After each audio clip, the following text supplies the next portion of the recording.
గ్రామాల అభివృద్ధి జరగలే. మేము గ్రామాన్ని అభివృద్ధి చేయాలంటే దగ్గర ఎన్ఆర్ఈఎస్ ద్వారా 200 పైచులకు పనులు ఉంటాయి. ఆ పనులను కూడా తీసే కార్యక్రమాన్ని చేపట్టడం అనేది జరిగింది. గతంలో ఏదైనా పని చేయాలంటే నేను కూడా ఉపాధి హామీ కూలీగా పనిచేసిన.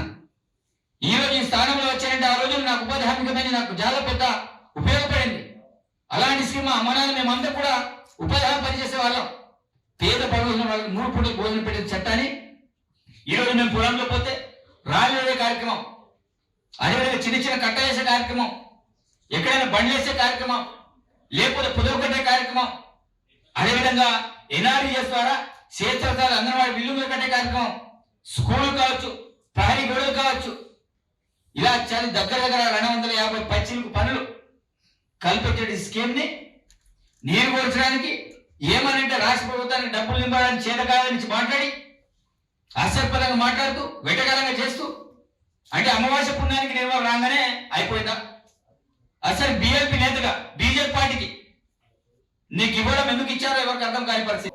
మోడీ యొక్క గతిని దించడానికి ఈరోజు మాట్లాడుతున్న సీఎం గారు తప్పకుండా మోదీని బొందపెడతాం. 100% వచ్చే ఎన్నికలు ఈసారి పోవాలి. అదృష్టం కలిసి వచ్చింది కాబట్టి ఇంకొకసారి ప్రధానమంత్రి అయ్యారు.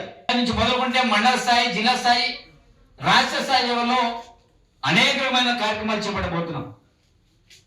గ్రామ స్థాయిలో గ్రామ పంచాయతీలో తీర్మానం చేయబోతున్నాం. ప్రతి పేదవాడి చేత ఏదైతే గ్రామ సభలు ఉంటే ఆ గ్రామ సభల్ని క్షేత్రస్థాయిలో ఎక్కడైతే పనులు చేస్తారో అక్కడ వెళ్ళి మేము గ్రామ సభల్ని కండక్ట్ చేసి ఒక నిరసన కార్యక్రమాన్ని తెలియజేయబోతున్నాం. పేదల గుండె నుంచి మహాత్మా గాంధీ పేరుని ఎప్పుడు కూడా తొలగించలేరు, అది సాధ్యం కూడా కాదు. కాబట్టి మహాత్మా గాంధీ పేరుని యథావిధిగా కొనసాగించడంతో పాటు ఈరోజు మా అతి ముఖ్యమైన డిమాండ్ ఈరోజు ఏదైతే గతంలో చట్టాలు ఏవైతే నియమ నిబంధనలు ఉన్నాయో అవి యథావిధిగా కొనసాగించమని అడుగుతున్నాం. Local to global news at your finger tips. మీ చేతిలో ఒక ఆయుధం. Download Raw TV app. Media legend Ravi Prakash is back.